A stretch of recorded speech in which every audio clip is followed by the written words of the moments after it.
How's it, guys? It's been a while. SGDQ 2014 was awesome and fun as always. Hope you guys caught it as well. And of course, the phone rings as soon as I start recording. Anyway, moving on here. We're just getting ready. Just some standard equipment and soul gathering. Maybe a couple of level ups before we finally head on to the Archdemon of the third world, Tower of Latria. Just banking in these souls, like I said. If you're thinking, just for some who aren't familiar with this game or series, that Tower of Latria would be a good place to farm souls, not particularly. It's a great place to get one of the mechanisms that you used for gathering up souls, the Ring of Avarice that we got. But actually, the best place to farm souls is going to be in the fourth area. Oh my gosh, Area 4 is... No, Shrine of Storms is the first part. Okay, fine, we'll just call it Shrine of Storms.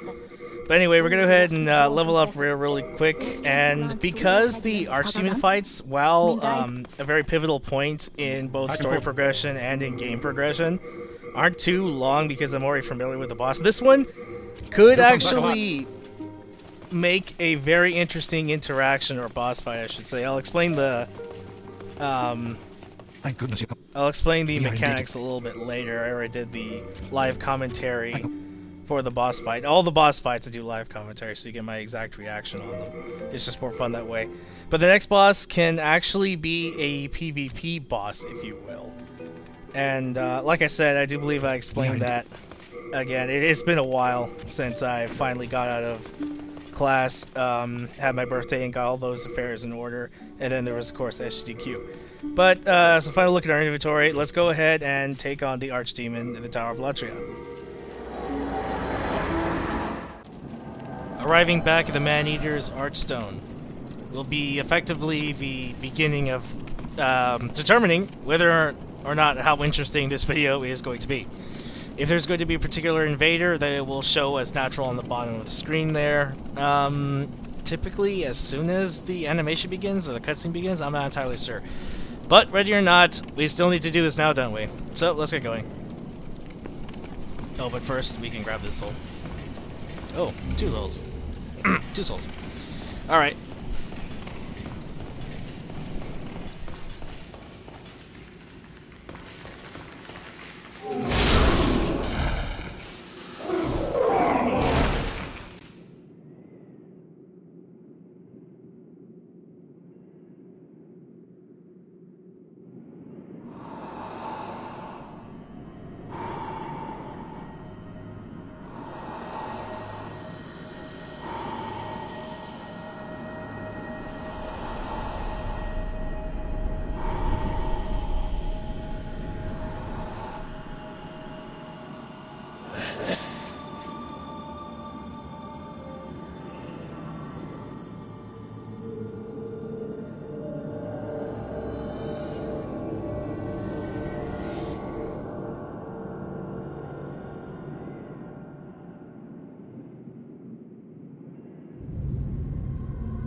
And there will pretty much illustrate the very intricate and interesting part about the fight with the old monk, the Archdemon of the Tower of Latria. Now, he has a default Black Phantom that he uses, but this is a bit of a stretch considering how old the game is, although of course it's not impossible because of still how much of a following it does have. I'm going to go ahead and put on the Regenerator's Ring. Now, of course, the very cool aspect about all this, and I'm quite serious when I say that, is that as an invader, which is normally a cool mechanic of the multiplayer mechanic of the Souls games, is that you can actually, as a Black Phantom, become a boss and fight in a PvP match for the boss fight of the Archdemon. So this fight could actually be really easy or really difficult depending on how badly who wants it. Get him. Okay. That AoE damage is ridiculous. Well, I haven't seen an invasion sign yet. I'm sure it'll happen in between now and when we enter the fog gate. There's actually 2 Black Phantom Mind Flayers, which is the biggest problem. Now, of course, if you lose anywhere, anytime between now and arriving into the fog gate, and someone has invaded, waiting as the active Black Phantom for the old monk. Okay, that's fine. It's actually pretty smooth considering how that went. They will be considered to have defeated you, and they'll get the reward for it. What's also cool about all this is the reward you could get for it. If you are playing as the acting Black Phantom boss for the old monk, you get that really awesome tornado hat. Just thought I'd put that out there. It doesn't look like anyone invaded us, as I can see through the fog gate. But let's go ahead and do this. You'll see the default Black Phantom. Archdemon. Old monk. Not all that scary. He just has 2 claw cestus. Not all that simple to backstab. Although, because it carries the same wonky hit boxes or hit detection that the rest of the game does. Not too soon. That rolling attack. Dude! Okay. The tornado hat, as I like to call it. I'm actually not sure what its actual name is, official name is. Damn it! We'll like to do that sort of thing. Magic damage, very annoying. Oh good, he did a strong attack. Well, there went that explanation. You have obtained the Demon Soul, a power that is beyond human imagination.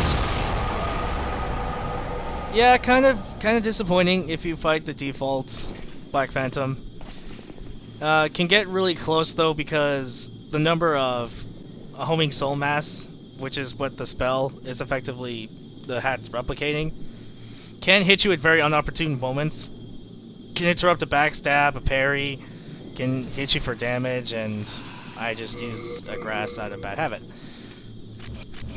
Whatever. I don't know if I'll actually connect this part in with, or this boss fight, this Archdemon fight with the next part, which will be taking on the Shrine of Storms. If you recall, another reason for what I said, sorry about stretching a bit, what I said about Demon Souls kind of starting to slowly, or not slowly, quickly wrap up, is that, if you recall, we already did the first boss of Shrine of Storms, the Educator. So we're actually going to be moving on to the second area boss for, get the yellow Demon Soul, for Shrine of Storms. And yeah, just like with the old monk, right after that is immediately the Archdemon. These actually don't seem to be too long when it comes down to it. Now, after the Tower, not the Tower of Latria, after the Shrine of Storms, we have the Valley of Defilement. That one might take, yeah, start making the videos go back to their normal length for a second. But when you consider that all the other areas, except for the last segment of the Palace of Latria, is done, then yeah, the game does seem pretty short in retrospect. But you try playing this game, and don't get me wrong, it's an awesome game, but hell if it isn't really challenging, especially your first time through. And if you're commentating live. So, you know what, we're probably going to do that. So stick around, and normally I bow at this point, but no, let's return to the Nexus and take on the next part of the Shrine of Storms. But first, naturally, coming back to the Nexus, we have to take our time and a little bit of preparation to do what we normally do, just to take advantage of all the souls that we can, heading into the next area as best as going forward with our best foot, pretty much. But if you'll recall, there's a bunch of souls lying around here, and that's because, if you remember the second part of Tower of Latria, we let someone out of his cage. And he is going to be running around, potentially killing your useful NPCs, so there's no real point in talking to him, so just going to finish him off. Unfortunately, I missed right there. We take a second whack at him and he'll hit. Well, what have we here? Why, you?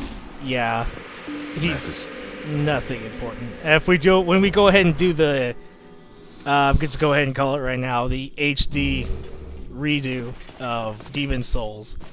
We'll probably get more into the whole Mephistopheles side quest and all that as we take on a more, well, there's not necessarily a dark character route because there's two traits that are taken into account, world tendency and character tendency. To get to Mephistopheles, you do need black character tendency, but if we're going to go ahead and do that, we'll probably just go ahead and do the black world tendency as well. But in the meantime, go ahead and clear up what we need to. We actually got that mask. That mask actually belongs to the character NPC Mephistopheles. But to us, it means something much greater, which we're actually going to go ahead and for the rest of this part, it's going to seem a little bit shorter than normal, which I'm actually beginning to consider as actually a good thing. You know, it's another great part of growing as an LPer. Start to realize that, I guess it's the old, age-old saying that less is more, or rather with less you can do more. So we're actually going to go ahead and do a few rounds of maximizing some things that we could take care of now, like I said, moving forward. We're actually going to go trade something to Sparkling. Over here in the Shrine of Storms, which we're going to go ahead and take on the next part of the Shrine of Storms for the Area 2... Sorry, this is World 4, technically. World 4-2 boss, and then we're going to take on the Archdemon for the Shrine of Storms as well, in that same part. So the next part we're actually going to be taking on a lot, versus starting with an Archdemon like we did in this part, and then potentially taking on another area boss. So yeah, Valley of Defilement, just a quick preview, or rather talk through about what we're going to be going along with that as I go ahead and collect whatever useful things I can here. Just get rid of the soul remains. I've never found those useful, by the way. Valley of Defilement is particularly annoying, even for seasoned players, simply because of not just how large it is, but because of, well, a couple of factors all at once, but we'll get more into that later. The point being that, while, like I said before during the Old Monk boss fight, while things might seem a little, the tempo might seem a lot strange compared to the other videos, Valley of Defilement's going to have a quick bit of normalcy to it, and then after that's done, we're going to go ahead and finish up the game with Palace of Latria. Now, granted, Palace of Latria is going to have a lot more to it, despite the fact of it just being another Section 2 of an area, or sorry, this will be Section 3 because it has a fourth and technically the final boss of the game at the very end of that, instead of an Archdemon per se, or the typical Archdemon that you would expect. So yeah, we get the Colorless Demon Soul from the mask, which is very important because it's going to help us quite necessarily power up our weapon even more. So actually, if you saw with the, or as you recall a few minutes ago, about a minute ago or so I'd say, with the Old Monk boss, we actually made quick work of him. Now, if that was PvP, I'd imagine that would be a lot more different. Pretty much my whole strategy would be to swing at a particularly trying to get opportune time, because this weapon, being an ultra great sword, does a huge number on someone's poise, and then I could just hopefully try and combo from there. But that's going to be the general overview, and so we're going to go ahead and take on the Shrine of Storms to finish that all up in the next part, as well as a couple other fun explanations. So thank you guys for joining me once again, and I will see you there.